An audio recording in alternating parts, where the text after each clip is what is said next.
m'entendez, ça va? Parfait. Mes chers amis, en votre nom, à tous et à toutes, je vais tout à l'heure souhaiter la bienvenue en Eure-et-Loire à notre amie Valérie Pécresse. Elle est arrivée, elle est avec la presse, et elle va nous rejoindre dans quelques minutes. Nous sommes fiers de l'accueillir, mesdames, messieurs, et nous voulons lui dire qu'elle est ici dans un département, l'Eure-et-Loire, dans cette belle province du Perche, qui symbolise et représente bien cette France, à laquelle Nicolas Sarkozy s'est adressé dimanche depuis la place de la Concorde.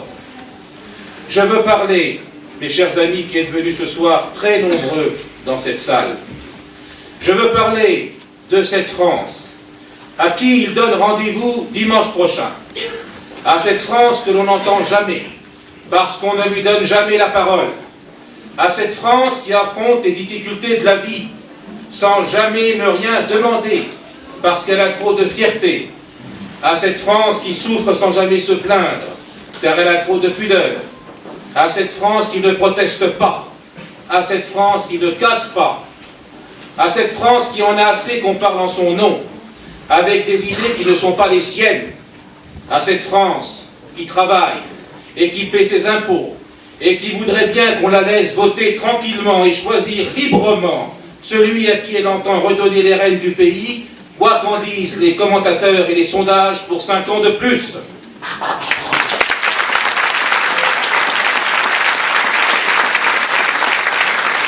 femmes et les hommes venus écouter Valérie Pécresse ce soir, ici dans cette salle, à nos gens le retrouvent, sont fiers de leur pays.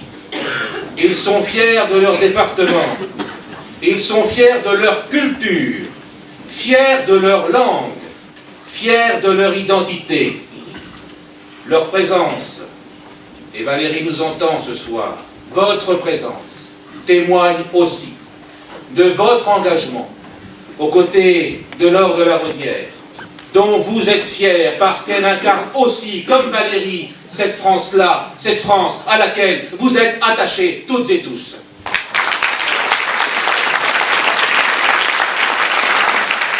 Cette France, nous ne voulons pas la voir disparaître. Cette France, nous ne la laisserons pas disparaître. Laure est aussi une femme de courage. Quand je vous vois ici, quand je vous vois si nombreux pour les accueillir toutes les deux, je me dis que vous avez bien et que nous avons bien de la chance, ici ce soir, de les avoir par rapport à ceux qui les précédaient dans cette même salle hier soir. Elles incarnent la fraîcheur, elles incarnent la modernité. Et je me suis trompé dans mes papiers. Alors, ne vous inquiétez pas. Ce que je vais vous dire, je pourrais vous le dire sans papier. Je voulais parler de ceux qui étaient là hier soir. Voilà. Eux, ils incarnent le passé et le retour aux vieilles lunes socialistes et radicales. Leurs costumes sont neufs, mais leurs idées sont vieilles. Valérie, elle doit dire à Nicolas qu'ici comme ailleurs, nous sommes déterminés à gagner le combat que nous avons engagé à ses côtés. Il faut qu'elle lui dise qu'en Eure-et-Loire, nous n'en pouvons plus de ce dénigrement systématique de notre pays, de sa culpabilisation, et qu'on ne se permette de mettre en cause la France à la moindre occasion. Mes chers amis, vous n'êtes pas tous et toutes engagés ici ce soir en politique, mais vous sentez bien que ce qui va se jouer le 22 avril et le 6 mai est grave. Il ne s'agit pas de choisir un camp, il s'agira de décider pour l'avenir. C'est pour cela aussi que vous êtes là ce soir. Un dirigeant politique se juge sur ses réalisations, alors même si on n'est pas d'accord sur certaines d'entre elles. Ce qui est inévitable, on doit reconnaître l'importance du travail réalisé. Moi, qui ai conduit dans ce département tous les combats depuis 30 ans de Jacques Chirac, je suis frappé par la violence inouïe des attaques dirigées contre Nicolas Sarkozy. Attaques violentes, souvent superficielles, toujours inconsistantes, mais qui traduisent bien un état d'esprit nauséabond que certains cultivent comme un fonds de commerce qui, s'il continue à se développer, menacera durablement la République. Pourquoi cette violence? Pourquoi cette haine? Cet irrespect de la fonction présidentielle? Par ceux-là même qui la convoitent. Peut-être parce qu'il dérange, par le nombre et l'importance des réformes qu'il a engagées et que l'or a voté. Mais surtout, je crois, les intellectuels ne lui pardonnent pas d'occuper le terrain des idées, qu'ils occupaient eux depuis 1968. Il dit les choses en toute simplicité, quitte à remettre en cause quelques idéologies sacralisées. Par exemple, sur les sanctions pour les délinquants, sur l'immigration incontrôlée, sur les communautarismes de toute nature, sur l'assistanat excessif. L'intelligentsia parisienne ne lui a jamais pardonné de parler de manière décomplexée, de vérités qui ne font pas partie de l'idéologie politiquement correcte. Dimanche, mes chers amis, nous devrons et nous allons faire reculer la dictature des sondages. Et le 6 mai, nous la ferons mentir.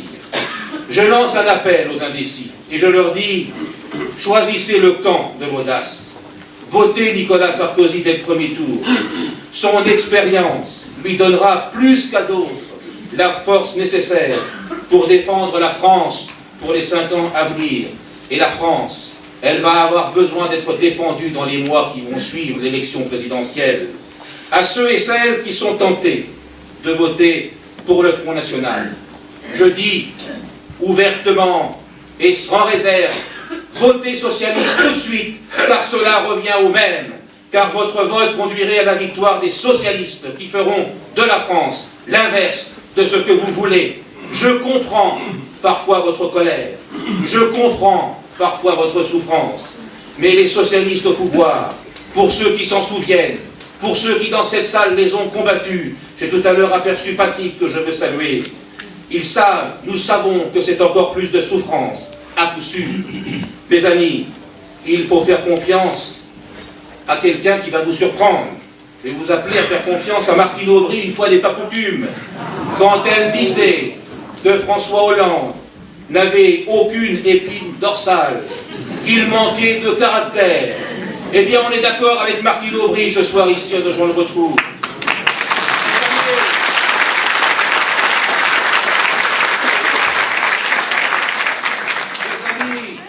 Il faut faire confiance à Eva Joly, une fois n'est vraiment pas coutume, quand elle dit « Je ne veux ni de la gauche molle de Hollande, ni de la gauche folle de Mélenchon. » On est d'accord avec vous, Madame Joly, mais je rajoute, on ne veut surtout pas de vous non plus.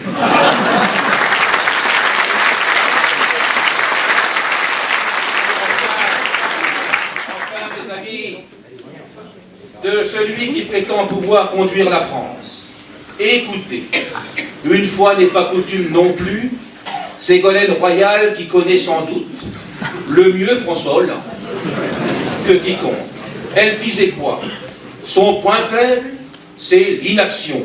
Mes amis, justement, nous voulons de l'action pour la France. Et c'est pour cela que nous devons, avec des femmes d'exception, comme Valérie Pécresse et Laure de la Raudière, jeter toutes nos forces dans la bataille pour convaincre que le vote utile dimanche, c'est voter Sarkozy.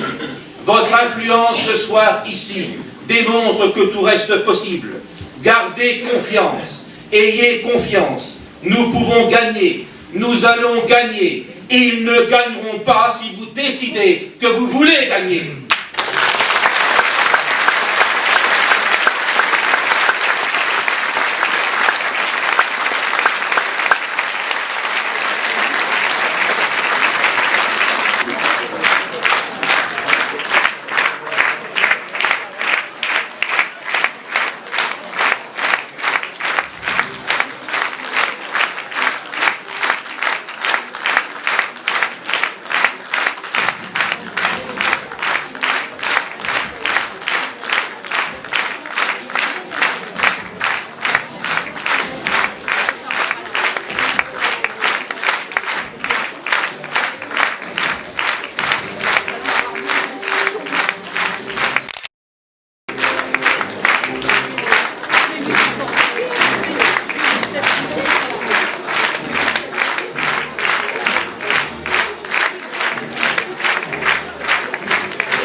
amis, je voudrais accueillir en votre nom à tous Madame le ministre, chère Valérie Pécresse.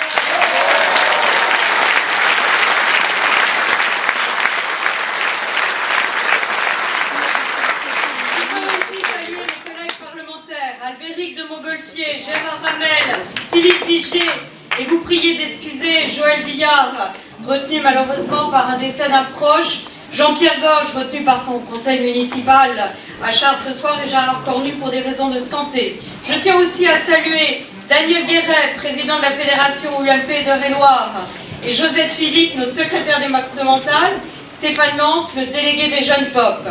Je tiens à saluer aussi l'ensemble des élus présents. Sachez que je suis très sensible à votre présence et je vous en remercie.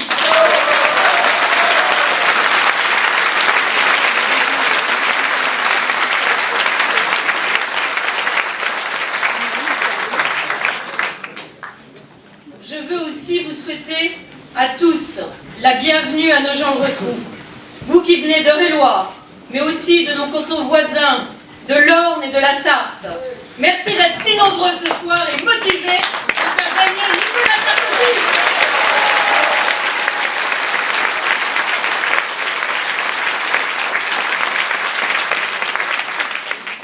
Mes chers amis, aujourd'hui est un grand jour pour Nogent-le-Rotrou. J'ai entendu dire, mais certains Nogentais me contrediront peut-être, qu'il n'y avait pas eu de grand meeting politique de droite à Nogent-le-Rotrou depuis l'avenue d'Edgar Faure. Et si ma mémoire est bonne, Edgar Faure est mort en 88, donc il y a 24 ans. Merci Valérie, merci.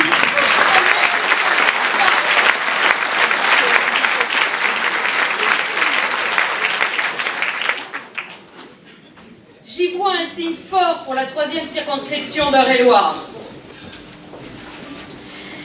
Nous avons ici de beaux combats politiques à mener à Nogent-le-Rotrou pour reprendre cette ville tenue depuis près de 50 ans par la même famille radicale de gauche, par les Huvards. Nous avons une belle bataille à mener pour avoir des résultats électoraux exceptionnels pour l'élection présidentielle.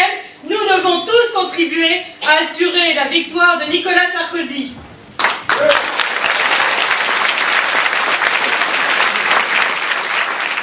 C'est un grand jour pour nous tous. C'est un grand jour aussi pour l'UMP départementale. En effet, nous avons le grand plaisir d'accueillir une femme extrêmement talentueuse, Valérie Pécresse, qui m'a fait l'amitié d'accepter l'invitation de l'UMP départementale et de se déplacer jusqu'en nos collines verdoyantes pour nous rencontrer. Elle aussi est venue nous soutenir dans la bataille que nous menons ici à Nogent-le-Rotrou contre un socialisme rétrograde. Chère Valérie, tu n'es pas venue ici en tant que ministre du Budget, ni en tant que porte-parole du gouvernement, mais pour soutenir notre candidat à l'élection présidentielle. Ta présence ici aujourd'hui, à 3 jours du premier tour d'une élection qui décidera de l'avenir de la France, est le signe que nous devons continuer à mobiliser jusqu'à la dernière seconde. Aussi, je tiens à te remercier d'être là parmi nous ce soir. Valérie, que je connais bien maintenant, je peux vous le dire, c'est quelqu'un d'impressionnant. C'est une des femmes, si ce n'est la femme politique la plus brillante de notre génération. Valérie a une disponibilité et une simplicité remarquables. Elle a ce que nous aimons ici dans le Perche, le goût du travail bien fait et la capacité d'affronter les épreuves pour servir l'intérêt général.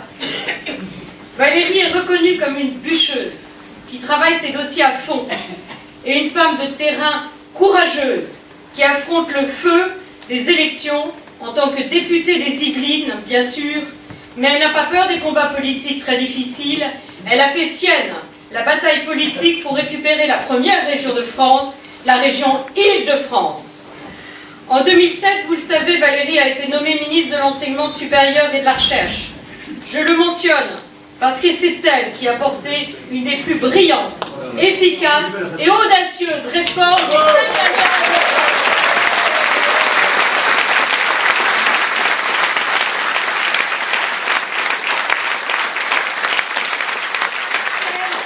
L'autonomie des universités. Jamais aucun gouvernement, depuis depuis des décennies, n'avait osé s'attaquer à la forteresse de l'enseignement supérieur. Nicolas Sarkozy l'a voulu, Valérie Pécresse l'a fait pour nous.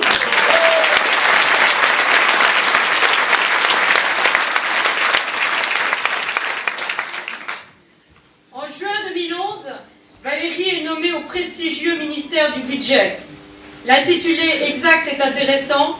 Il s'agit du ministère du Budget, des comptes publics et de la réforme de l'État. Inutile de dire quel combat fut le sien. Elle a forcé mon admiration, ainsi que mes collègues parlementaires, car de août 2011 à mars 2012, elle n'a eu aucun répit à cause d'une actualité budgétaire très riche. Elle a ferraillé quasiment tous les jours, pendant des mois, sur les bancs de l'Assemblée et sur les bancs du Sénat, contre les attaques de l'opposition. Elle défendait les réformes nécessaires d'assainissement de nos comptes publics.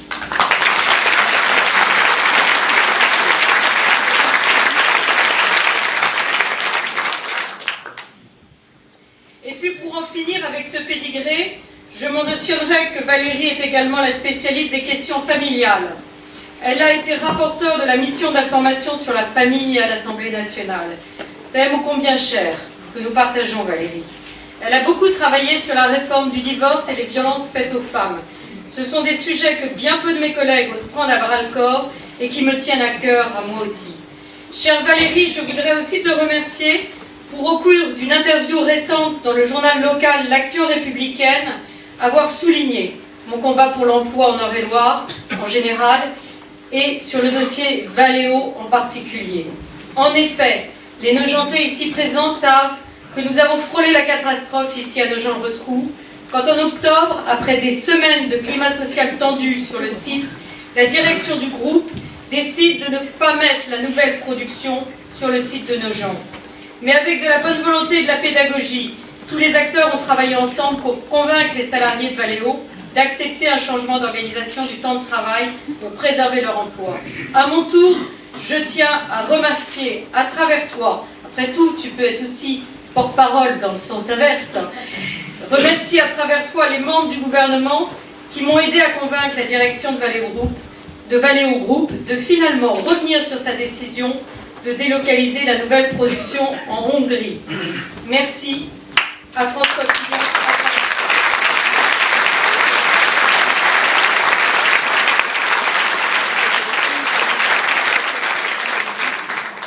Bref, je m'aperçois que j'ai parlé trop longuement, car vous êtes venus si nombreux pour écouter Valérie ce soir.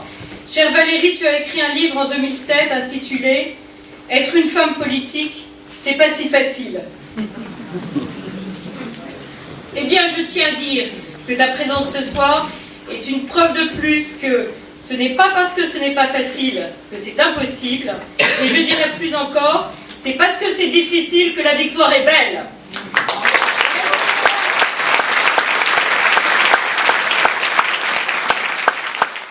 Et elle le sera demain, chers amis, grâce à votre travail, votre militantisme, votre force de motivation, votre force de conviction à tous ici présents dans cette salle ce soir.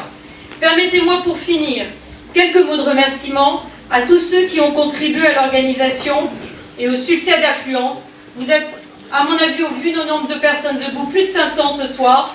Merci à tous ceux qui ont donné du temps, de l'énergie pour faire savoir que Valérie Pécresse venait à Nogent-le-Rotrou, et à ceux qui ont aidé à transformer la salle Simone Signoret d'une salle de théâtre à un haut lieu de meeting politique Percheron.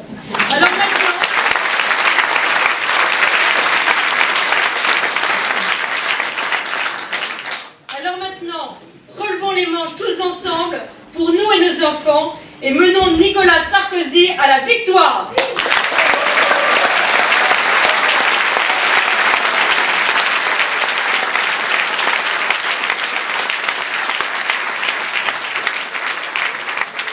La parole à Valérie Pécresse que je vous demande d'acclamer.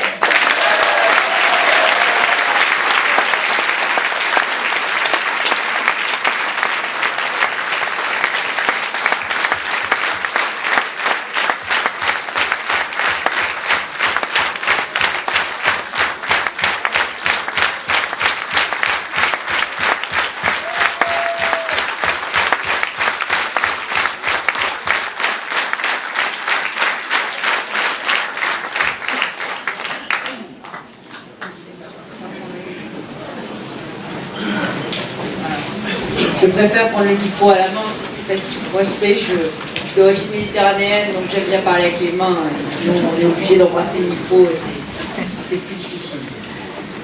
Que je ne fasse pas tomber le bouquet de fleurs quand même.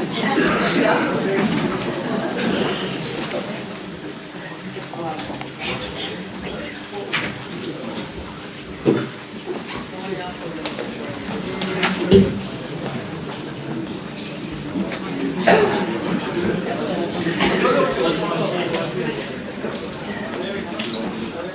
Je voulais vous dire à tous, chers amis, à quel point je suis heureuse d'être ce soir à Nogent-le-Rotrou. D'abord parce que j'y retrouve des amis parlementaires qui me sont chers. Moi, je voudrais d'abord dire à Gérard Hamel que pour moi, il a toujours été un modèle en politique. J'étais une petite conseillère de Jacques Chirac et déjà on se racontait la prise de Dreux. Voilà. Et vraiment,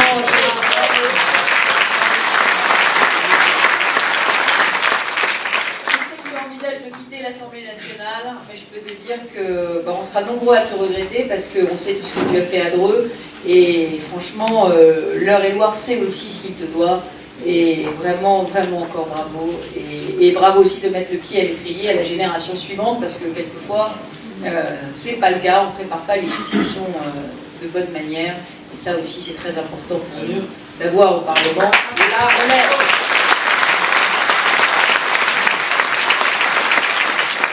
Et je sais de quoi je parle, parce que moi, c'est Franck Borotra qui m'a fait confiance et qui s'est retiré, alors qu'il aurait pu se représenter, je vais dire, ad vitam aeternam dans les Yvelines, dans une circonscription qui était celle du président du Conseil général, donc une circonscription qui lui était acquise. Alors je voudrais dire aussi à Albéric de Montgolfier que je voulais le remercier pour sa présence inlassable au Sénat, dans un Sénat qui aujourd'hui est malheureusement passé à gauche et où il faut beaucoup de constance et de courage et d'esprit de travail pour encore se battre et mener le combat. Et Albéric fait partie, alors là pour le coup, de la jeune garde du Sénat, je pense qu'on peut le dire, la jeune garde sénatoriale, et en même temps il en est l'un des esprits les plus motivés, les plus brillants. Donc vraiment Albéric, longue vie au Sénat, et je te souhaite surtout qu'il repasse à droite très très très vite.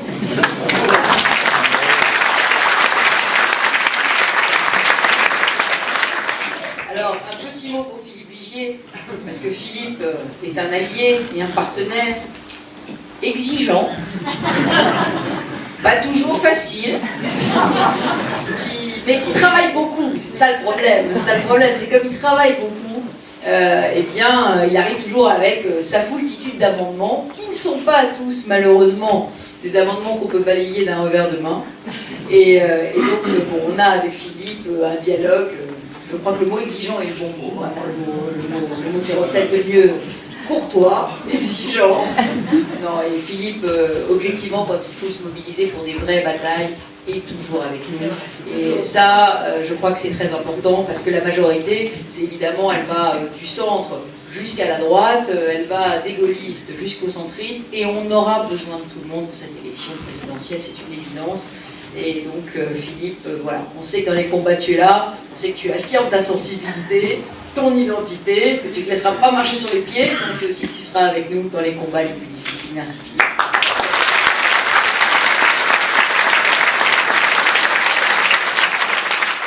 Bon, mesdames et messieurs les élus, mesdames et messieurs les simples citoyens de l'Eure-et-Loir, du Perche, je viens surtout parce que l'Or me l'a demandé.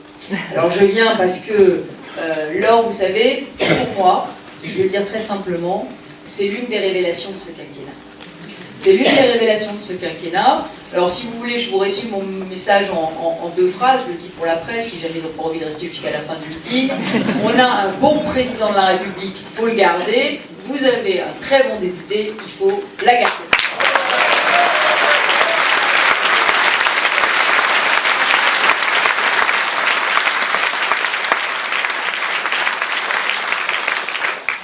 Absolument garder l'or, mais tout simplement parce que d'abord elle est totalement atypique.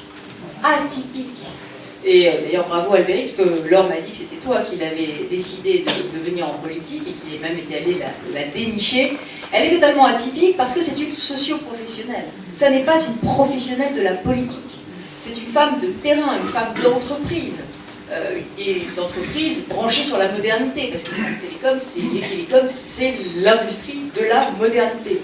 Et donc elle apporte à l'Assemblée nationale une vraie fraîcheur, la fraîcheur de ceux qui viennent du monde réel, de ceux qui viennent du monde économique, de ceux qui sont confrontés tous les jours à ce que c'est qu'une clientèle, des fournisseurs, des délais, des bilans, des comptes. Et ça, c'est extrêmement précieux. Donc, on a vraiment besoin de députés comme Laure. Vous connaissez ses combats, elle en a parlé, c'est beaucoup des combats économiques. C'est aussi des combats pour une agriculture qui soit performante en milieu rural. Je sais que Bruno va me succéder bientôt. Et c'est pas un hasard si Bruno vient aussi soutenir Laure.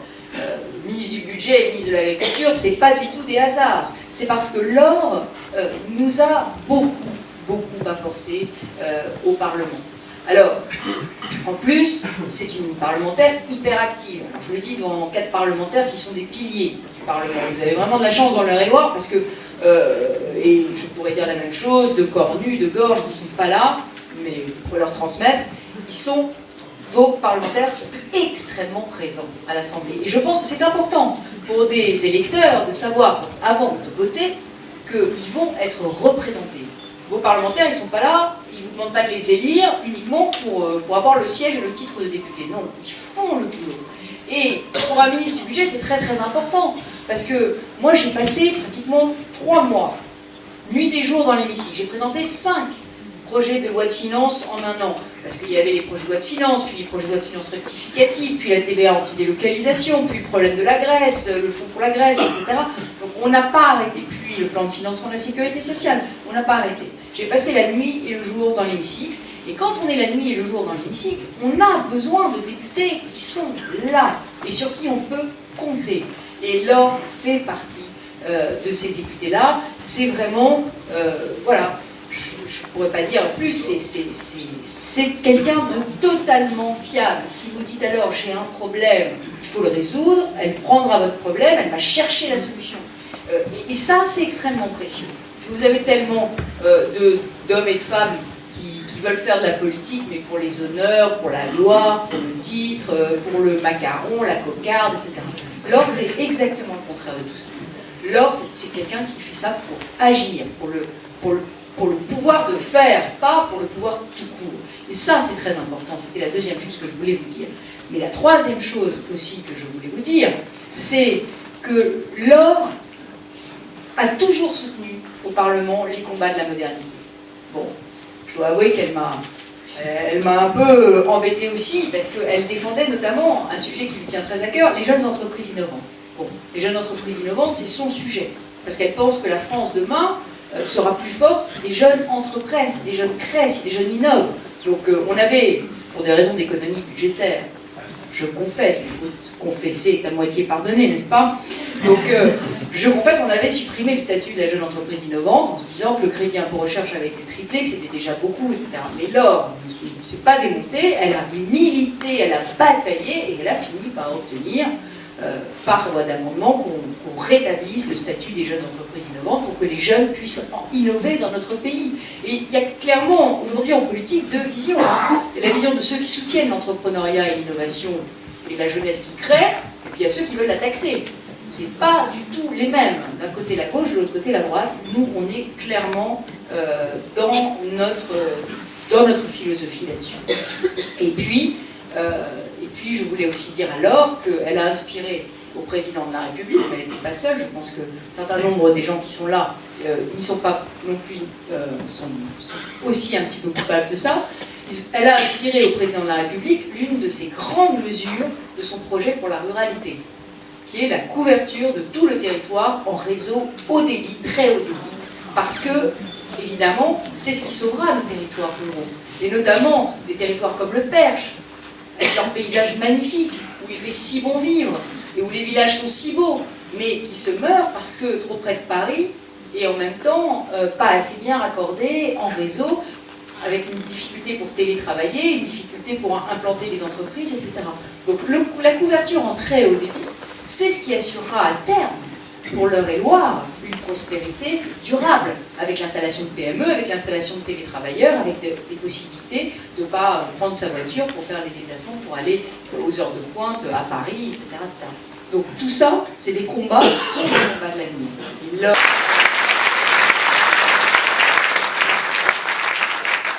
Alors ça vous explique pourquoi je suis là. Et puis j'ajouterais une toute petite touche personnelle, c'est que c'est quand même une femme. Vous en êtes aperçu. Bon.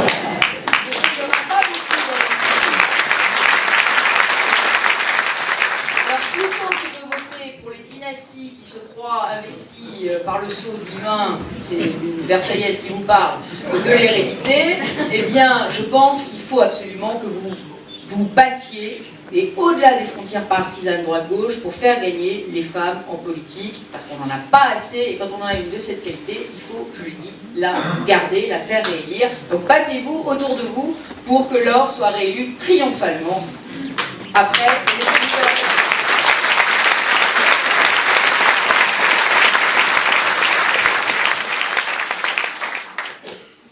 on est à 3 jours des élections présidentielles, donc je vais un tout petit peu vous en parler. Je vais un petit peu vous en parler parce que je crois qu'on a une vision très faussée de ce que va être l'élection présidentielle. Parce que là, on est dans la campagne officielle. Alors, dans la campagne officielle, c'est un bonheur. On se lève avec Nathalie Arthaud, on se brosse les dents avec Marine Le Pen, on dîne avec Poutou, et on se couche avec Cheminade. Donc, c'est les drames de la campagne officielle. On est en égalité des temps de parole. Alors évidemment, ne cassez pas votre poste de télé, parce que dans cette période où le pouvoir d'achat est quand même une question sensible, ce serait dommage d'avoir à racheter un poste. Bon, mais c'est vrai que de temps en temps, on a envie de partir sur Mars. Ne serait-ce que pour ne plus entendre Cheminade parler à la télé. Mais bon, c'est malheureusement la campagne officielle. Donc la campagne officielle, elle est là uniquement pour valoriser les petits candidats. Donc évidemment, elle va avoir un effet mécanique, c'est qu'à force de les avoir vus à la télé, les gens vont trouver qu'ils ont un joli sourire, une jolie mèche, une jolie chemise, ils vont finir par voter un peu pour eux. Donc ça va faire forcément un petit peu baisser les grands candidats de partis, je vais dire, de gouvernement. C'est nécessaire, c'est logique. À force de cette exposition médiatique, bon. Mais ça ne veut rien dire du tout. Ça ne veut rien dire du tout. Parce que dimanche commence une autre élection. Mais enfin, moi je le dis quand même, si vous avez autour de vous des gens qui ont envie d'égarer leur voix sur des petits candidats pour envoyer un message, je ne sais pas très bien lequel, mais enfin, un message, d'humeur, bon. Dites-leur quand même que se rassembler dès le début sur Nicolas Sarkozy, ça lui donne de l'élan et c'est pas plus mal. Parce que, objectivement, l'élan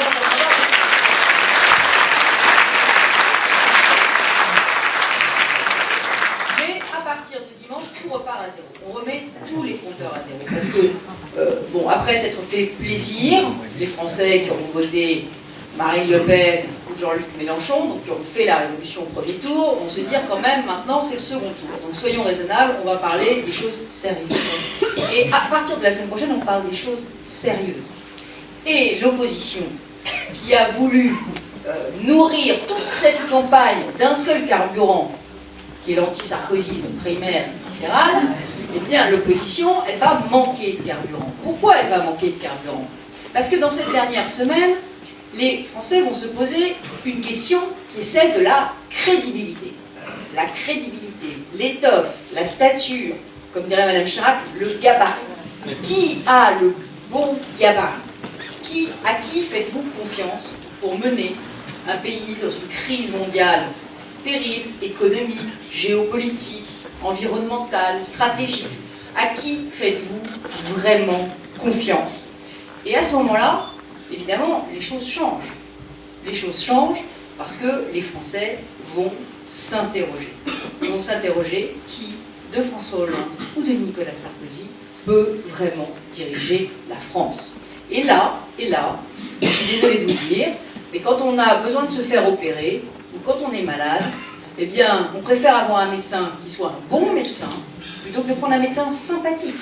On ne se pose pas la question de savoir si le chirurgien est un chirurgien qui a un joli sourire, qui est bonhomme, qui est rond, qui est sympa, ou si le chirurgien, il une sommité, et il a les bonnes réponses, et il va bien vous opérer. Voilà. Le bon chirurgien.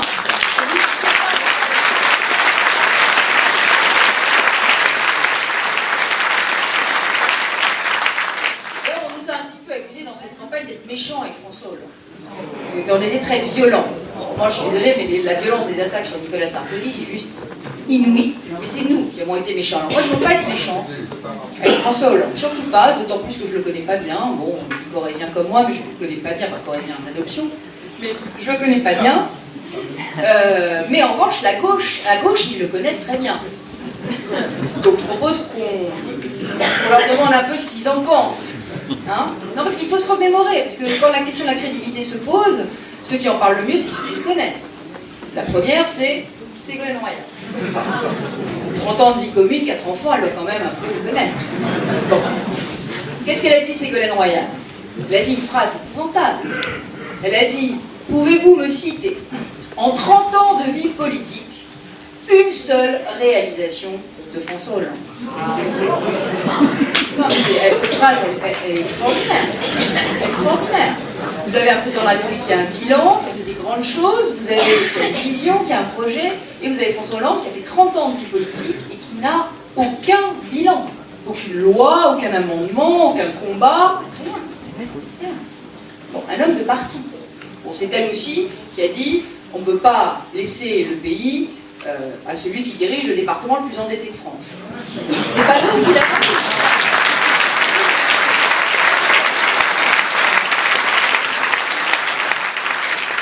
Touche au cœur le président du Conseil général de l'Eure-et-Loire. Bon. Et donc, tout ça pour dire que, déjà, premier jugement pas très sympathique. Mais ensuite, il y a quand même Laurent Fabius. Laurent Fabius, ancien Premier ministre de la France, vous vous souvenez. Laurent Fabius, il a une certaine idée de ce que c'est qu'un homme d'État. Qu'est-ce qu'il a dit sur François Hollande? Il a dit, oui, mais avant ça, il a dit, vous imaginez François Hollande président de la République, on rêve. Je vois qu'il y en a qui suivent le film, on rêve.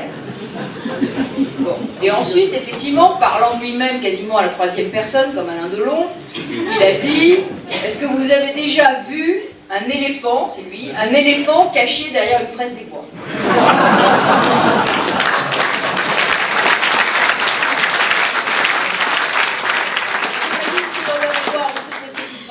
J'imagine qu'on n'a pas jamais imaginé vraiment voter à la présidentielle pour une fraise des bois. Bon. Mais c'est Laurent Fabius, le futur ministre des Affaires étrangères de François Hollande. En plus, ils sont en train de se partager les postes. Vous n'avez pas besoin d'aller voter, tout est déjà fait. Bon, ça va être sympathique hein, avec son ministre des Affaires étrangères. Une haute estime pour le président de la République future. Bon. Ensuite, le pire, c'est quand même... Oui, avant Martine Aubry, je voudrais quand même citer un peu Montebourg, son nouvel allié. Alors Montebourg, comment il lui avait donné des petits surnoms gentils. Alors il avait dit, c'est Flamby. C'était pas pour dire qu'il avait un sens de la décision très fort. Ensuite, il l'a appelé Culbuto. Alors pourquoi Culbuto? Mais pour sa capacité, d'ailleurs on le voit dans cette campagne, hein, je ne sais pas si vous observez, mais à dire oui et non en même temps.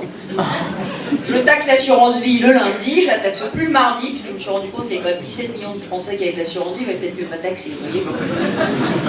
Quotient familial, Philippe Vigier, je vois le nouveau centre. Le quotient familial, le lundi on supprime, le mardi on supprime plus. Bah oui, il y a quand même 3 millions de familles qui sont pas fiscalisées à l'impôt sur le revenu grâce au quotient familial. Donc on va peut-être quand même le garder, c'est pas très populaire. Donc tous les jours c'est comme ça, les mutuelles, on va les détaxer.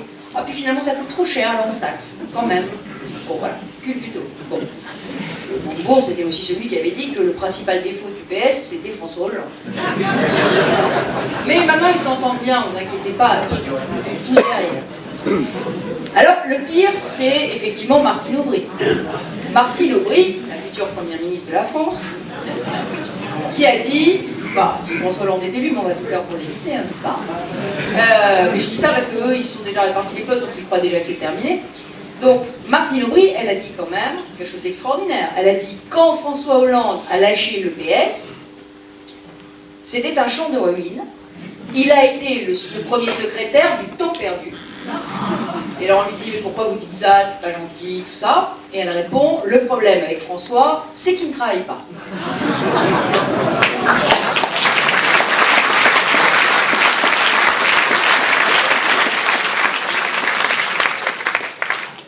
Et je laisserai le mot de la fin à Jean-Luc Mélenchon, vous savez, celui qui va rédiger le programme du deuxième tour. Parce qu'il faut quand même voir que Flamby, pour avoir les 2% de Madame Joly, il a quand même cédé 50 circonscriptions et la filière nucléaire française. Bon, donc l'indépendance énergétique de la France. Donc pour 2%. Donc moi je ne sais pas ce qu'il va donner pour 15% de Mélenchon. J'attends de voir, enfin je suis quand même un peu inquiète. Donc la vérité c'est qu'en fait Mélenchon tiendra la plume du programme de Hollande au second tour parce qu'il va lui faire du chantage. C'est ça ce qui va se passer. Alors Mélenchon, il a dit quoi? Il a dit une phrase qui, moi, me paraît frappée au coin du bon sens. Il n'en a pas dit beaucoup dans cette campagne, il en a dit au moins une. Il a dit, dans la tempête, on ne confie pas le gouvernail à un capitaine de pédalo.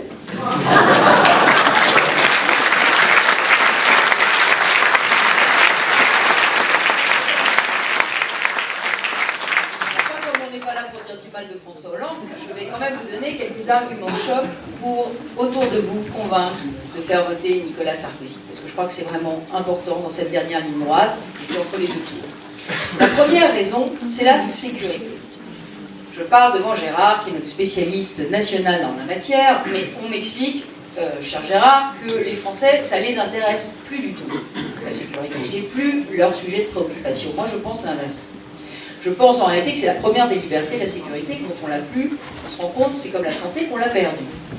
Et je pense que si la sécurité n'est plus la première priorité des Français, c'est peut-être bien parce que Nicolas Sarkozy, pendant 9 années consécutives, quand il était ministre de l'Intérieur, puis quand il était président de la République, a fait baisser la délinquance dans notre pays.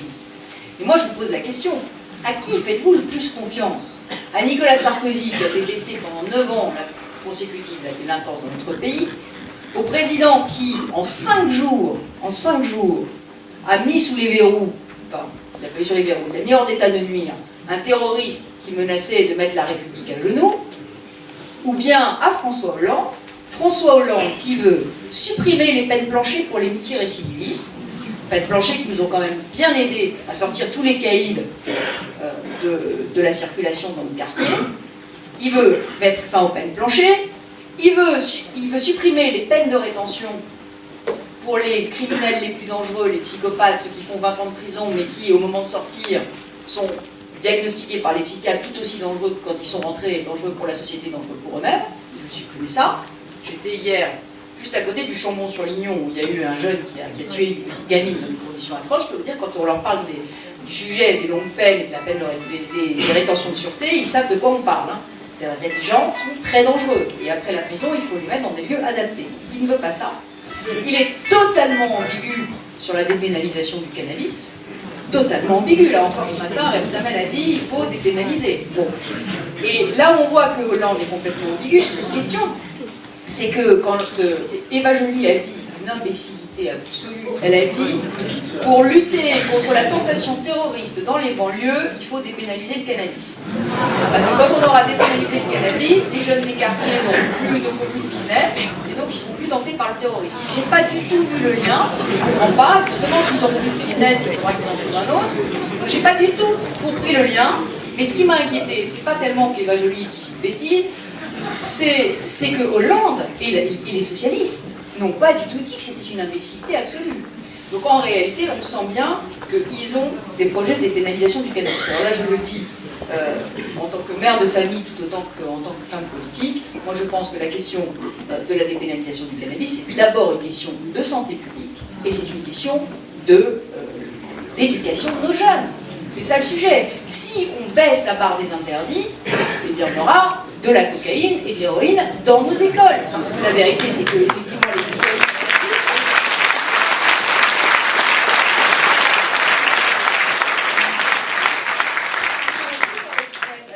avec du hashish, ils iront le faire avec d'autres substances qui rapportent et qui seront encore plus toxiques. Il y a un énorme paradoxe à avoir les socialistes qui sont les premiers à nous empêcher de fumer absolument partout et à faire une guerre au tabac et qui veulent dépénaliser le cannabis.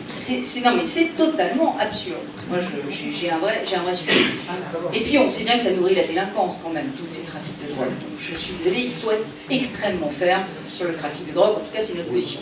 Et la dernière chose, c'est quand même que François Hollande a refusé de voter en urgence les mesures que nous proposions de bon sens qui consistaient à aller choper tous les Français qui vont habituellement sur des sites terroristes qui incitent à la haine, incitent à la violence et incitent au meurtre.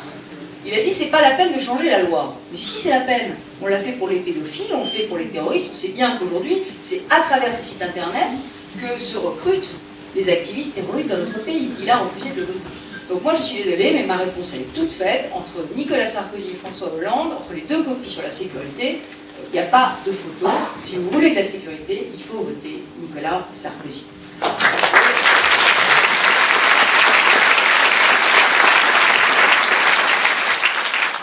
La deuxième raison pour laquelle il faut voter Nicolas Sarkozy, c'est que c'est quand même lui qui a protégé les Français pendant la crise.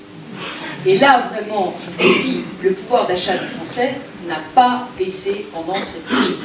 Globalement, il a augmenté. On est un des rares pays où il a augmenté. Alors je sais, quand je dis ça, je sais que je parle à des Français dont certains ont beaucoup souffert de la crise. Certains ont été au chômage, des entreprises ont été faillites. Donc il y a des Français qui ont énormément souffert ces dernières années.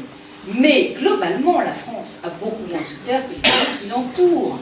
Et d'ailleurs, je vais vous dire, c'est terrible, mais comme on a été protégé, on a tendance à minimiser la gravité de la crise qu'on traverse. L'autre jour, j'entendais cette phrase merveilleuse de François Hollande à la télévision. Il a dit « La crise est en Espagne, elle n'est pas en France. » Merci qui? Merci Sarkozy.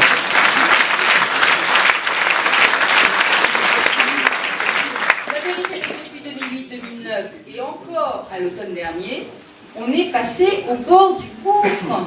On est passé au bord du gouffre en novembre dernier. L'Europe a failli s'effondrer. La zone euro a failli mourir à cause de la Grèce. Et les Cassandres du Parti Socialiste nous promettaient la récession, le chômage de masse, des déficits exponentiels et un troisième plan de rigueur. Et bien qu'est-ce qui s'est passé? Nicolas Sarkozy et Angela Merkel ont sauvé l'Europe avec l'accord du 9 décembre. Du coup, le calme est revenu. Nous, on n'a pas eu besoin de troisième plan de rigueur. On n'a pas eu de récession.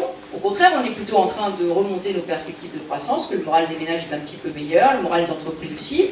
Et le chômage est en train d'arrêter d'augmenter. Donc, en réalité, ça va beaucoup mieux que prévu. Et si tout ce qui était catastrophique était de la faute de Nicolas Sarkozy, le fait que ça aille beaucoup mieux que prévu, qu'on soit en avance sur la réduction des déficits, que la croissance revienne et qu'on n'ait pas eu besoin de rigueur, c'est grâce à la bonne gestion de Nicolas Sarkozy. Il faut le dire. Et j'ajoute que pendant cette crise, on a protégé spécialement les plus fragiles. Parce que moi, j'entends beaucoup parler du bouclier fiscal, toute la journée, bouclier fiscal. Mais on a fait aussi le bouclier social. Le bouclier social, c'est le revenu de solidarité active. Ça coûte 2 milliards de plus que le RMI. Et c'est une bonne réforme, parce que l'idée c'est quoi? C'est que quand on reprend un travail, on puisse garder le bénéfice de ces allocations pour avoir un avantage à retravailler. Parce que vous imaginez par exemple une femme qui doit reprendre un travail à plusieurs kilomètres de chez elle, qui doit mettre ses enfants, les faire garder, les mettre à la cantine, doit payer son transport. Bon, à la fin, si c'est pour travailler une dizaine d'heures ou une quinzaine d'heures par semaine, il lui reste quelques dizaines d'euros en plus. Et donc, c'est beaucoup de mal pour très peu d'argent. Donc, l'idée du RSA, c'était que le travail paye toujours plus que l'assistance. Grâce à ça, on a sorti 150 000 familles de la pauvreté, grâce au RSA. Alors, c'est vrai que tout ne marche pas idéalement dans le RSA. Et notamment sur le RSA, il y a 2 sujets. Un, la fraude sociale.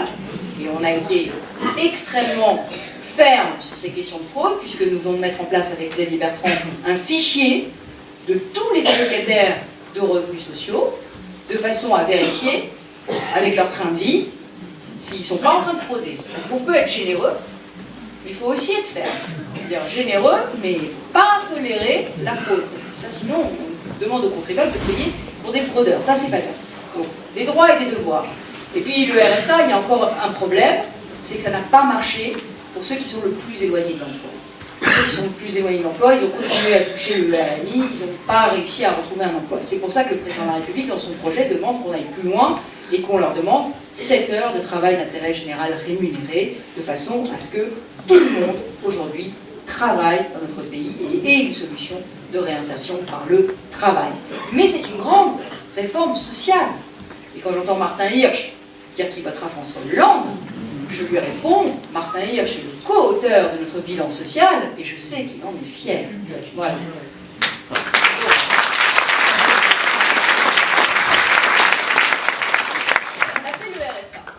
On a aussi augmenté l'allocation adulte handicapé de 25%.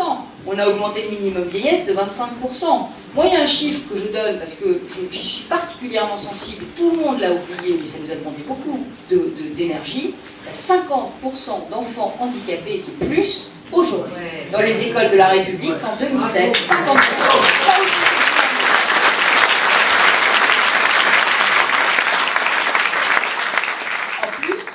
Ça aussi, on a donné le 10e mois de bourse aux étudiants. Ça fait des années que tous les parents dont les étudiants étudient loin de chez eux savent qu'on paye le loyer de septembre à juin, que l'année universitaire, elle dure 10 mois. Et donc quand j'entends dire Nicolas Sarkozy, président des riches, moi j'ai envie de hurler. C'est Nicolas Sarkozy a été le président de tous les Français. Et il a protégé les plus fragiles. Alors j'ajoute qu'il a sauvé les retraites. Il a sauvé les retraites. Dans quelle situation est-ce que nous étions ? Nous, il y a 2 ans, c'est simple, il y avait une retraite sur 10 qui était financée par l'emprunt. Une retraite sur 10 qui n'était pas financée. Ça veut dire que si on prend 10 retraités, il y en avait 1 sur 10 déjà, on n'avait pas l'argent pour le payer. Bon, et dans ces cas-là, et puis attendez, la situation allait s'aggraver, puisque dans 10 ans, ça allait être 3 sur 10 pas financés. Bon, dans ces cas-là, soit on a le courage de faire la réforme, soit on a 2 solutions. Il n'y en a pas 36, hein, il y en a 3 solutions. Soit on fait la réforme, soit on dit, c'est simple, on va cotiser plus pour les retraites. Mais ça veut dire quoi? Ça veut dire qu'on demande à tous les salariés qui aujourd'hui ont des gros problèmes de pouvoir d'achat, tous ceux qui élèvent leurs enfants, tous ceux qui vont travailler, tous ceux qui achètent leur logement, qui le louent, tous ceux qui ont vraiment des grosses charges de famille, parce que les salariés, c'est au moment où ils ont tout à construire. On leur demande, on les prive de cotisation retraite, on leur pond une partie de leur salaire pour payer les retraites. C'est plus possible. On ne peut plus faire ça aujourd'hui. D'autant plus qu'on sait bien que le pouvoir d'achat des retraités, aujourd'hui, en moyenne, il est plus élevé que le pouvoir d'achat des actifs. C'est ça le sujet en France. Notamment à cause du coût du logement. Donc on ne pouvait pas faire ça. Ça, c'est la solution de François Hollande, d'ailleurs, hein, je vais y venir. Et puis, il y avait une autre solution, encore beaucoup plus simple, qui était de dire, bon, comme on ne peut pas faire payer plus les actifs, parce que quelquefois, ils comptent à l'euro près leur budget, et dès le 15, la fin du mois, apparaît difficile, donc on ne peut pas toucher les actifs, on va baisser les retraites. Le plus simple, c'est de dire 10% de retraite pas financée, on baisse les retraites de 10%, et hop, ça s'équilibre. C'est magique. C'est magique, sauf que dans 10 ans, comme c'est 30% qui monteront, on sera obligé de baisser les retraites de 30% pour équilibrer. Et ça, c'est la mort des retraites, et c'est la mort de notre modèle social. Mais c'est ce qui s'est fait dans les autres pays autour de nous. C'est ce qui s'est fait en Grèce, c'est ce qui s'est fait en Espagne, c'est même ce qui s'est fait en partie en Allemagne, où ils ont gelé pendant 6 ans les retraites et ils ne les ont pas indexées sur l'inflation. Donc à chaque année, les retraités perdent du pouvoir d'achat. Voilà. Donc ce que je dis, c'est pas utopique. Nous, on a dit non, on n'augmentera pas les cotisations, parce que les salariés, ils ont des problèmes de pouvoir d'achat, et on ne baissera pas les retraites. Et on a dit, on va dire aux Français la vérité, il faut travailler un peu plus longtemps. Alors c'est courageux, c'est difficile.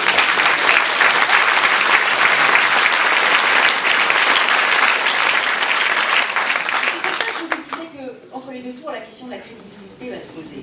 Et que cette question de la crédibilité, pour y répondre, les Français, ils sont intelligents, ils comprendront ce que je vous dis. Moi, j'ai vu le président visiter des usines, pas loin d'ici, d'ailleurs à Vernon, on était allé à Vernon à la SNECMA, et chez Safran, et pareil, il a dit ça devant des ouvriers, devant la CGT, et les gens ont tout à fait compris. Parce que les gens, ils ne s'attendent pas forcément à ce que les nouvelles soient toujours bonnes. Hein. Après, il faut faire des efforts. Donc quand nous, on dépense moins, quand nous, on a décidé de ne plus vivre à crédit, de ne plus vivre au-dessus de nos moyens, première année où les dépenses de l'État baissent par rapport à l'année dernière, première année dans l'histoire de notre pays. Bon, on a décidé de réduire le train de vie de l'État, des collectivités locales, je ne suis pas tout à fait d'accord, Bah oui, mais il faudra aussi qu'elles fassent des économies de gestion, parce que les régions qui augmentent de 172% leurs effectifs, quand nous on baisse les nombres de professeurs dans les écoles, c'est pas possible. Bon, donc il faudra baisser les dépenses, faire des économies. Quand nous on tient ce discours, qui est un discours difficile, que propose François Hollande? François Hollande, il propose des solutions du XXe siècle. Il essaye de vous faire croire qu'on peut encore dépenser de l'argent public et que cet argent va nous ramener la croissance. Alors je voudrais qu'on s'arrête 2 secondes là-dessus. Parce que l'idée qu'en dépensant plus, on ramène la croissance, c'est ce qu'on a fait croire aux Français depuis 30 ans. Hein? On va dépenser plus, ça ramènera de la croissance. On va soutenir la consommation, on va augmenter l'allocation de rentrée scolaire, on va augmenter le nombre de fonctionnaires, on va faire des emplois jeunes pour les jeunes, tout ça ce sera de l'argent public, on piquera dans la poche du contribuable et on va ramener la croissance. Mais ça ne marche pas comme ça. C'est fini, c'est terminé. Et pourquoi c'est fini, c'est terminé? Tout simplement parce qu'aujourd'hui, on a 1700 milliards de dettes. 1700 milliards de dettes. 86% de dettes. Voilà. Alors qu'est-ce qu'ils disent les socialistes? Ils disent c'est de la faute de Nicolas Sarkozy. Nicolas Sarkozy a endetté la France. C'est un... Oui, sauf que Nicolas Sarkozy ne dirige pas les États-Unis.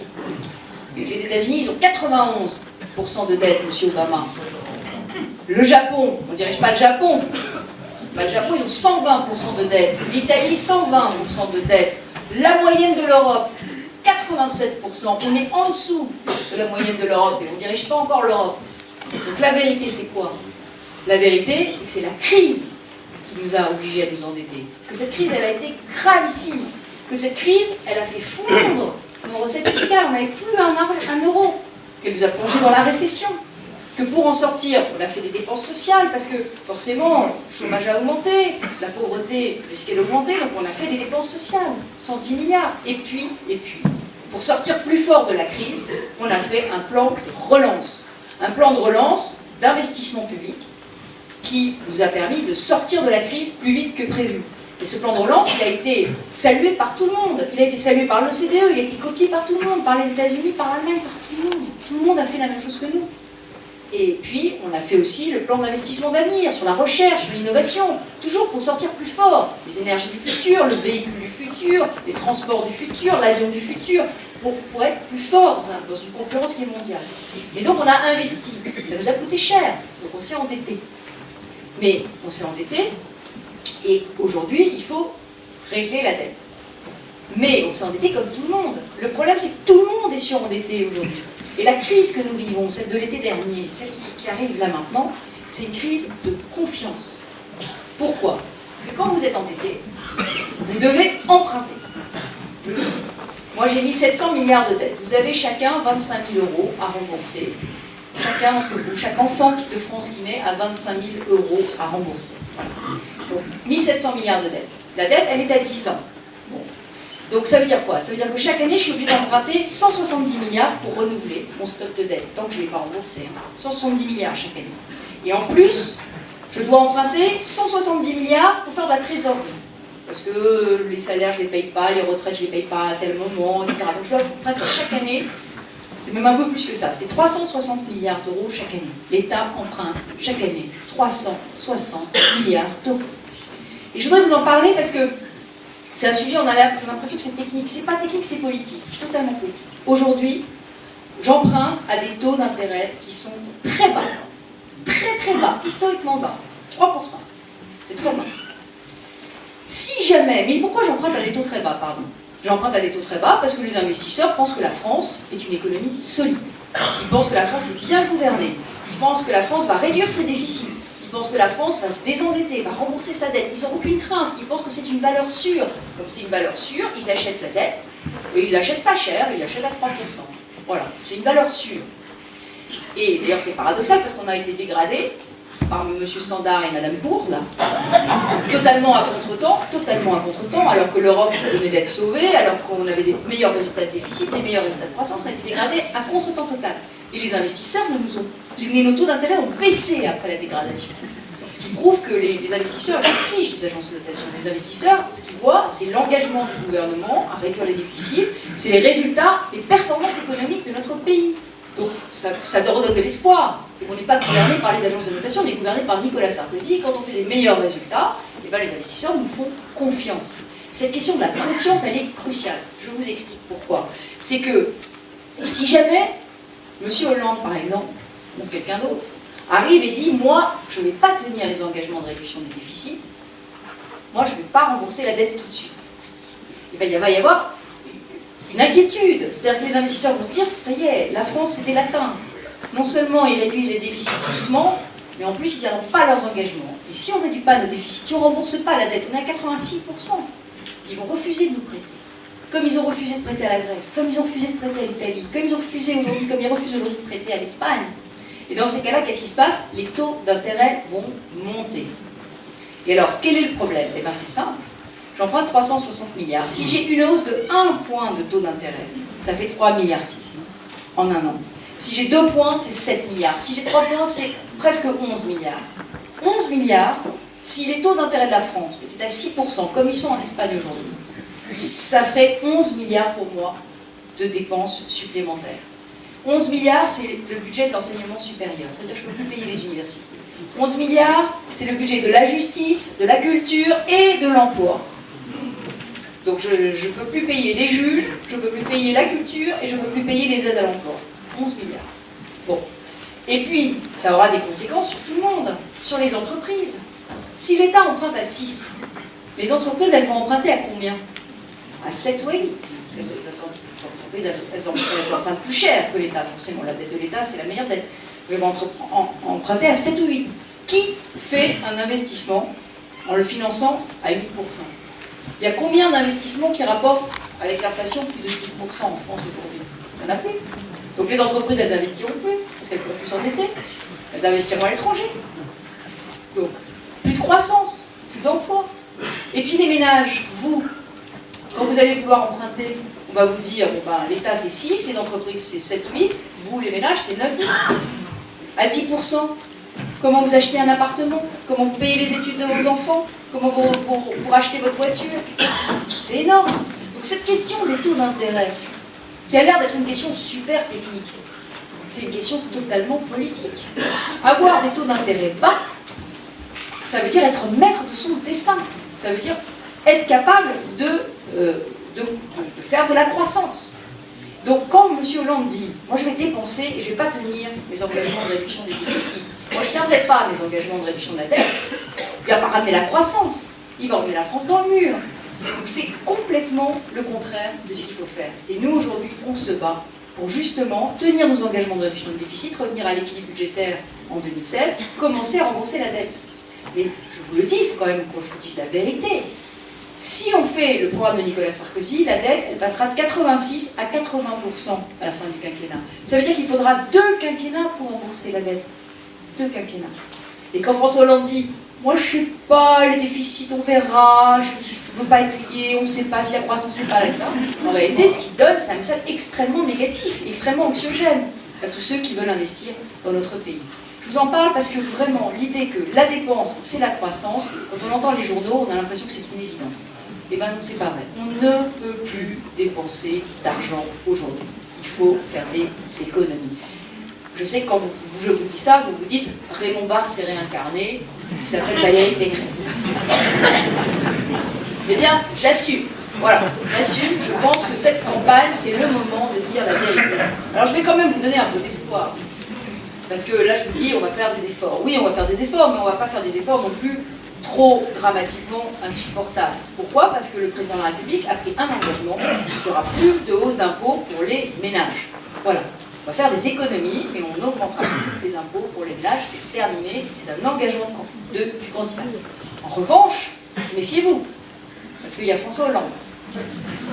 François Hollande, dites bien à vos amis, à vos collègues, à vos voisins de lire le programme de François Hollande. Dans le programme de François Hollande, il y a 50 milliards de hausse d'impôts. 50 milliards. Là, forcément, il y a des dépenses nouvelles. Comme il n'y a pas d'économie, comme il n'y a pas de réforme, il y a des impôts. Moi, je vous le dis, la déclaration d'amour de François Hollande aux Français, c'est une déclaration d'impôt. Et quand il dit... Pardon,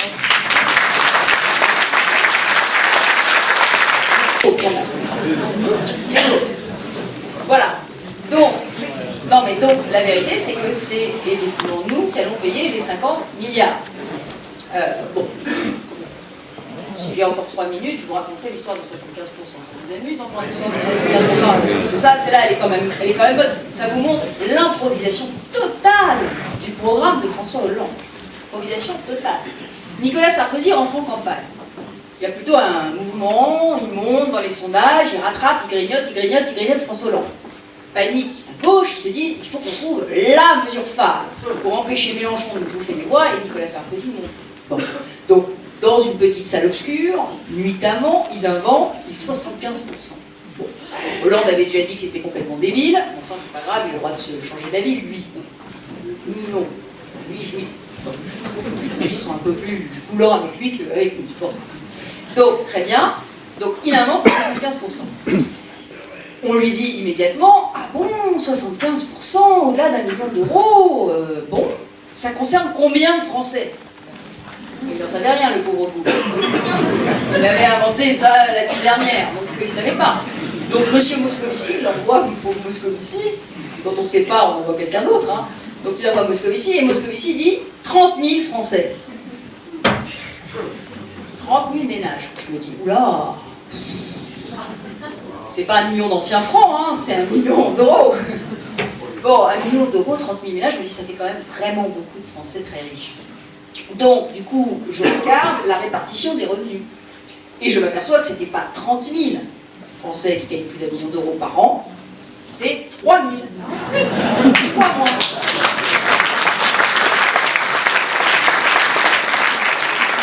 Alors, comme je suis un peu taquine, faut pas m'en vouloir, je fais un petit communiqué. Et je dis, excusez-moi, monsieur Hollande, 75%, c'est pas 30 000, c'est 3 000. Très bien. Donc du coup, les journalistes, eux aussi, un peu taquins.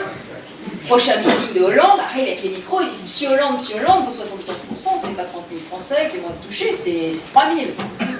Et là, bon, évidemment, une petite panique dans le QG hollandais. Et donc Hollande a cette phrase merveilleuse.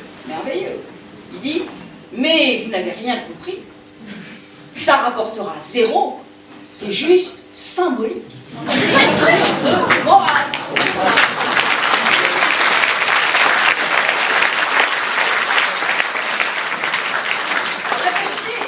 La vérité, c'est que c'est plus compliqué que ça, parce qu'en réalité, si vous regardez, les 3 000 ménages qui gagnent plus d'1 million d'euros, en moyenne, ils gagnent 2 millions d'euros.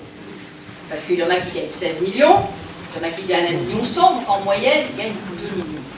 Donc si on prend 3 000 ménages, vous me faites confiance sur les chiffres, hein, si on prend 3 000 ménages qui gagnent 2 millions d'euros en moyenne, et qu'on leur applique un taux de 75% sur le dernier million, au lieu de 45 aujourd'hui, ça fait presque 1 milliard d'euros. Donc en réalité, cette mesure du 75% devrait rapporter 1 milliard d'euros au trésor public. Donc quand Hollande dit ça rapporte 0, c'est donc bien qu'il a intégré, c'est l'inconscient qui a parlé, qui seront tous partis. Voilà.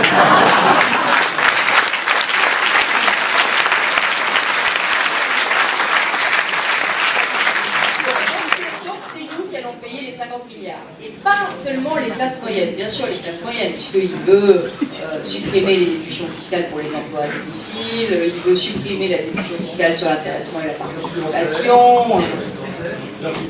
Alors non, justement, les heures supplémentaires, c'est un bon exemple. Ça ne concerne pas seulement les classes moyennes, ça concerne tous les Français à partir du SMIC. Parce que ceux qui ont besoin de faire des heures supplémentaires pour mettre du beurre dans leurs épinards, c'est pas les riches. J'ajoute que les cadres, ils sont déjà au forfait jour et ils travaillent déjà 70 heures par semaine. Ceux qui ont besoin... C'est pas les indépendants, tout cela, ils travaillent déjà jusqu'à plus soif. Non, ceux qui vont... faire des heures supplémentaires, c'est 9 millions de Français qui gagnent en moyenne 1 500 € par mois. Voilà, c'est ça. Et c'est eux qui va priver de 460 € en moyenne par an. Et les chefs d'entreprise ne pourront plus donner d'heures supplémentaires. Et tout ça, toujours selon une vision totalement absurde du travail, qui est que on peut, en ne faisant pas faire des heures supplémentaires à des salariés, on peut créer de l'emploi. Le problème, c'est que c'est pas du tout comme ça que ça marche. Et j'ajoute que les Français, ça fait 5 ans qu'ils les ont, les heures supplémentaires sur leur feuille de paie. Alors, bonjour le président du pouvoir d'achat. Les retraites. 5 milliards de cotisations retraite pour détricoter la réforme des retraites. Ça servait à quoi qu'on se soit décarcassé pour la faire passer? 5 milliards de cotisations retraite supplémentaires.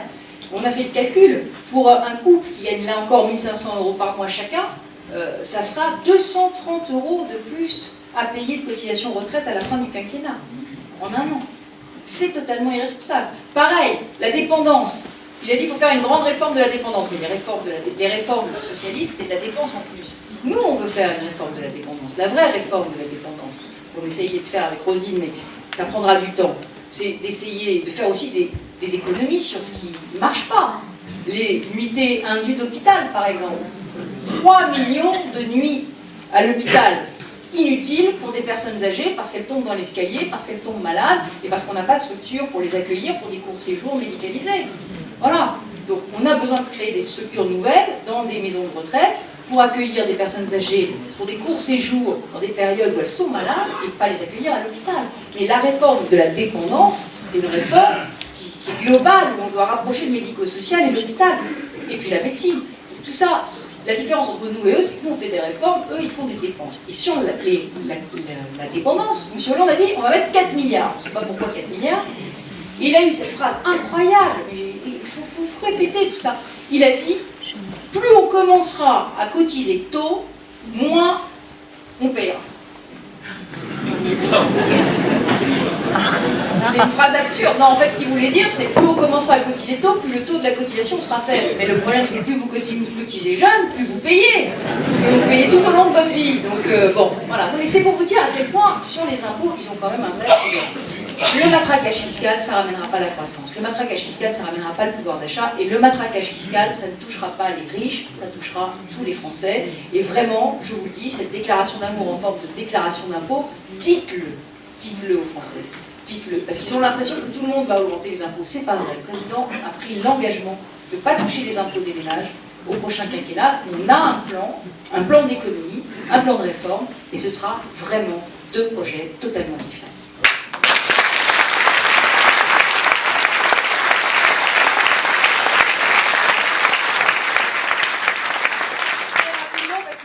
Au fur et à mesure de ma tournée en France, j'engrange les anecdotes et donc du coup je deviens de plus en plus bavarde et ça devient de plus en plus pénible pour ceux qui m'écoutent.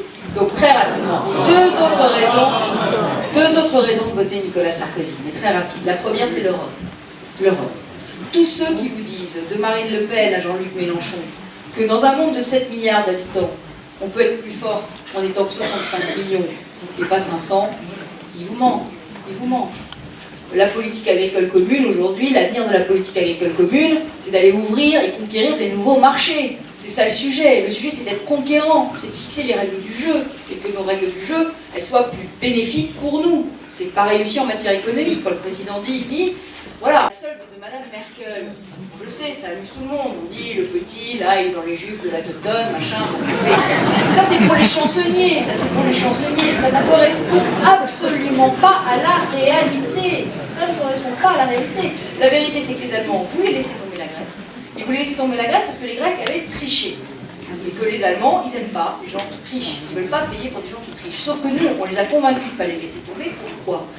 Parce que vous savez, c'est comme dans une famille. Quand vous êtes attaqué, quand il y a des spéculateurs qui vous attaquent, s'ils ont l'impression que le membre le plus faible, celui qui traîne un peu derrière, il va être abandonné par la meute, parce qu'il est le plus faible, eh bien, ils mangent le plus faible, et puis ensuite, ils cherchent le suivant.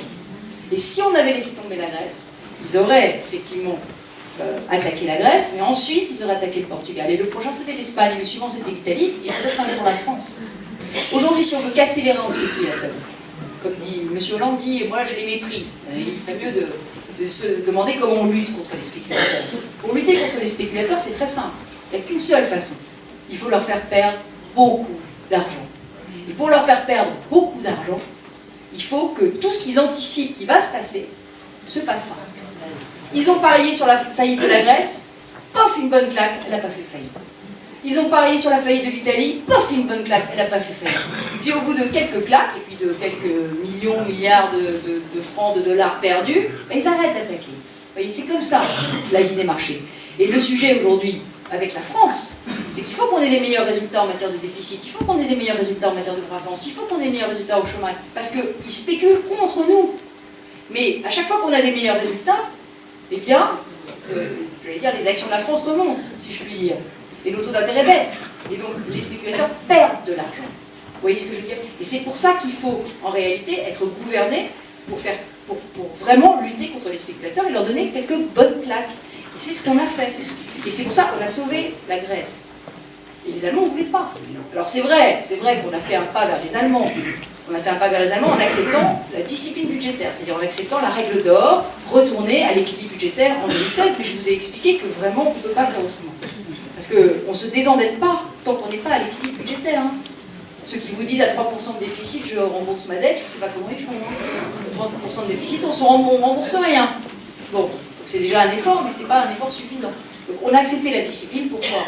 Parce qu'on avait l'Europe du Nord qui avait fait cet effort, et puis il y avait l'Europe du Sud qui ne l'avait pas fait. Et qu'à un moment, si on veut que l'Europe du Nord nous aide, ben, il faut aussi qu'on tienne les mêmes objectifs, c'est tout. On ne peut pas. La différence, c'est que, évidemment, en Allemagne, quand ils ont des déficits, ils réunissent tous leurs syndicats, ils les mettent tout le monde autour de la table, ils leur disent, les amis, c'est dramatique, on a des déficits, il faut que l'année prochaine, on soit à l'équilibre. Pof, on coupe les retraites, on coupe les dépenses sociales, on coupe les salaires, on coupe tout.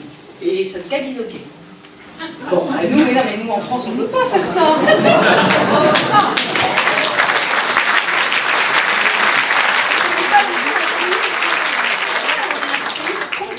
Donc nous, on est obligé de faire les choses plus doucement. Voilà, on est obligé de faire les choses plus doucement. Je le regrette, on est un petit peu obligé de faire les choses plus doucement. Bon, en même temps, les Français souffrent moins, du coup, parce que c'est quand même dur, hein, la réduction du déficit à l'allemand. Donc voilà. Donc nous, on a accepté la règle d'or. Mais les Allemands ont accepté le gouvernement économique. Et le gouvernement économique de la zone euro, c'est quoi? C'est essayer de retrouver la croissance de la zone, c'est faire de la solidarité dans la zone, c'est être beaucoup plus combatif, beaucoup moins naïf, c'est imposer nos règles du jeu. Voilà. Donc la nouvelle Europe qu'on veut faire, c'est celle de Nicolas Sarkozy, c'est un formidable espoir pour la France et pour les Français. Et la dernière raison pour laquelle il faut voter Nicolas Sarkozy, c'est une raison qui me tient énormément à cœur. C'est que je pense qu'il faut qu'on parle aux générations futures. C'est quoi la France que nous voulons laisser à nos enfants et c'est quoi aujourd'hui notre projet pour eux? Vous savez qu'on a fait la réforme des universités. Vous avez la gentillesse de rappeler que j'en ai été un petit peu la cheville ouvrière. La vérité, c'est que je devrais depuis longtemps avoir abandonné la politique. Je devrais avoir pris ma retraite sous les huées. Parce qu'il n'y a jamais aucun ministre de la Recherche qui a tenu 9 mois de mouvement universitaire sans se faire désavouer par le président de la République et le Premier ministre. D'habitude, au bout de 3 semaines ou 1 mois de mouvement dans la rue, avec, comme on dit, la jeunesse de France, je parle sous le contrôle de Rémi Martial qui m'a beaucoup aidé à l'époque, mais bon, les représentants autoproclamés de la jeunesse, la vérité c'est que la jeunesse elle avait envie d'étudier, elle avait envie d'avoir des meilleurs diplômes, elle avait envie d'avoir des meilleures universités, mais on ne lui demandait pas son avis sur le blocage des facs. Le blocage des facs, c'était les activistes qui soi-disant représentaient la jeunesse. Bon, eh bien, on a tenu 9 mois, on a fait 170 évacuations de facs. Et si on a réussi à faire cette réforme, c'est grâce au courage de Nicolas Sarkozy qui a tenu contre les corporatismes, contre les conservatismes, mais surtout contre la rue et contre la jeunesse, qui est tellement bien mise en valeur par la télévision, etc. C'est très très difficile de venir contre la jeunesse. Vous commencez une réforme de l'université, il y a 55% des gens qui disent que c'est une bonne réforme. Au bout de 3 semaines de mouvement des jeunes, ils ne sont plus qu'à 45%. Parce que les jeunes sont sympathiques et les politiques antipathiques. Donc voilà. Donc, non mais c'est très important. On a fait cette réforme, c'était très dur.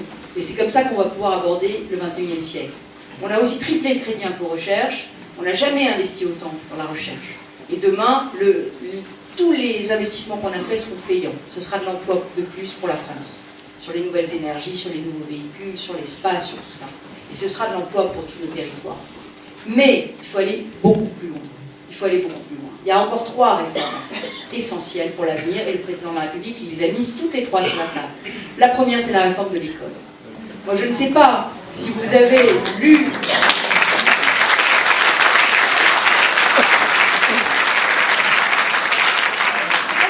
le classement des meilleurs lycées de France fait par le ministère de l'Éducation nationale la semaine dernière. 80% des lycées, c'était des lycées privés. 80%. Parce que c'est ça qu'on veut pour la France, c'est ça notre vision de l'éducation nationale, pourquoi pas les lycées publics?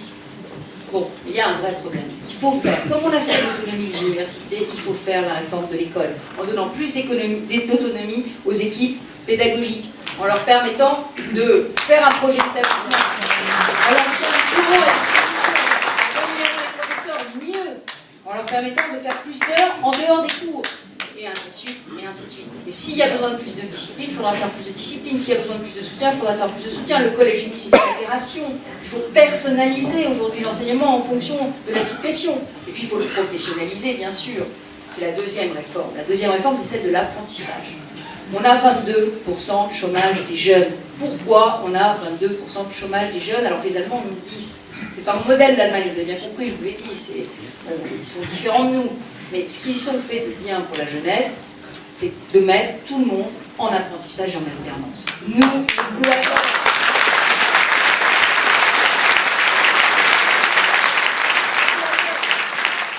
de la politique tout le temps, au lieu d'être pragmatique. On nous explique que d'un côté il y a la culture générale et de l'autre côté il y a l'emploi, et qu'il y aurait des cloisons étanches, et qu'il faudrait aider les jeunes à avoir de la culture générale, parce que sinon c'est pas bien et c'est pas juste. C'est pas vrai. La culture générale et l'emploi, ça va, c'est pas antinomique. Le sujet, c'est qu'il faut que nos diplômes ils soient beaucoup plus proches des besoins du monde du travail. Combien d'entreprises me disent je ne trouve pas, Mais, quand je dis ça, ça ne veut pas du tout dire que je sacrifie les fondamentaux. Pas du tout. Moi, j'ai une haute exigence de ce que je veux qu'on apprenne aux jeunes. Simplement, le sujet, c'est qu'on peut commencer à travailler à 16 ans ou à 18 ans et revenir faire des études après. Et c'est la troisième réforme. C'est la réforme de la formation professionnelle. Moi, je n'en peux plus de vivre dans un pays où tout se décide à 17 ans. C'est pas possible.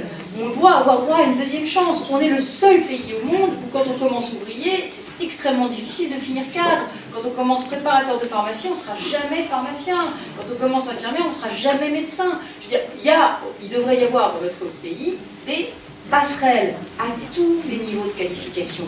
Et par exemple, quand on commence à 10 ans, de pouvoir devenir chef d'entreprise. Et pour ça, il faut de la formation tout au long de la vie. Et aujourd'hui, le problème, c'est que la formation, elle va toujours aux primaires et à ceux qui en ont le moins besoin. 32 milliards d'euros. J'ajoute que cette formation, à un moment donné, il faudra la remettre à plat pour qu'elle corresponde aux vrais besoins de l'économie française. L'autre jour, j'étais dans 2 départements extrêmement ruraux. J'ai fait la Somme et le Jura. Même demande dans la Somme et dans le Jura. Même demande.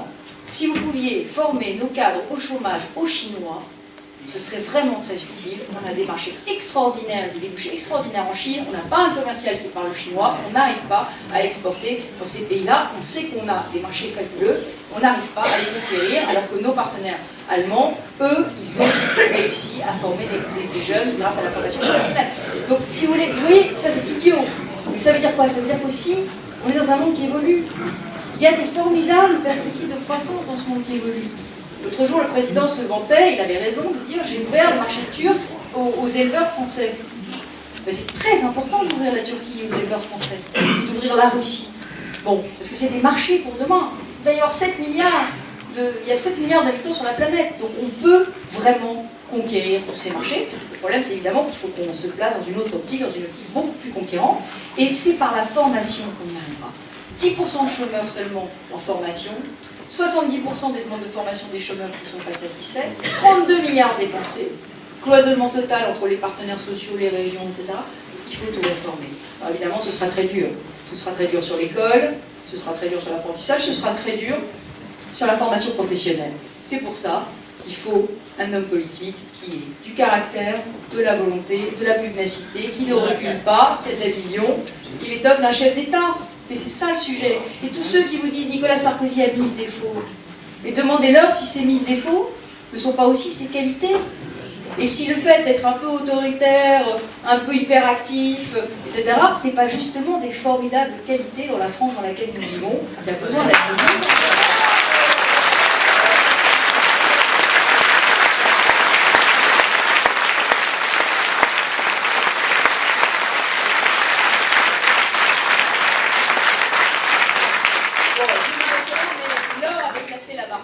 Elle avait dit qu'il fallait faire mieux qu'Edgar Faure. Alors, forcément, il fallait que je fasse un grand discours politique. Moi, je voudrais finir par une phrase que je trouve très belle, qui est dans la lettre de Nicolas Sarkozy aux Français. C'est une phrase du philosophe Renan. Le philosophe Renan a dit « Une nation, c'est avoir fait ensemble des grandes choses par le passé et vouloir en faire encore dans l'avenir. » Et bien, je crois que Nicolas Sarkozy, il est dans cet état d'esprit. Et c'est dans cet état d'esprit qu'il se présente aux Français. Il a fait des grandes choses pendant ce quinquennat, tellement de choses d'ailleurs qu'on l'a accusé de donner tournis aux Français, et il veut en faire encore d'autres à la vie. Alors je crois qu'il faut que vous vous mobilisiez à mort pour ce deuxième tour, que vous convainquiez. Moi je ne crois plus à la télé, je ne crois plus aux sondages, je ne crois plus, j'allais dire, à de la communication de masse. Je pense que les Français, ce dont ils ont besoin, c'est de parler avec leurs voisins, c'est de parler au déjeuner de famille, c'est de parler dans les cafés, c'est d'échanger. Donc je pense que votre pouvoir de prescription du vote est beaucoup plus important que ce que vous pensez. Alors allez-y, je compte sur vous, on compte tous sur vous pour faire gagner.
Remercier naturellement Valérie Pécresse d'être venue à Nogent-le-Rotrou et puis vous annoncer, puisque vous êtes si nombreux, que je compte sur vous, que nous comptons sur vous mercredi prochain, mercredi 25 avril, pour un débat donc avant le deuxième tour, à 18h30, à Bailleul-Pin. Il y a Bruno Le Maire qui vient nous rendre visite.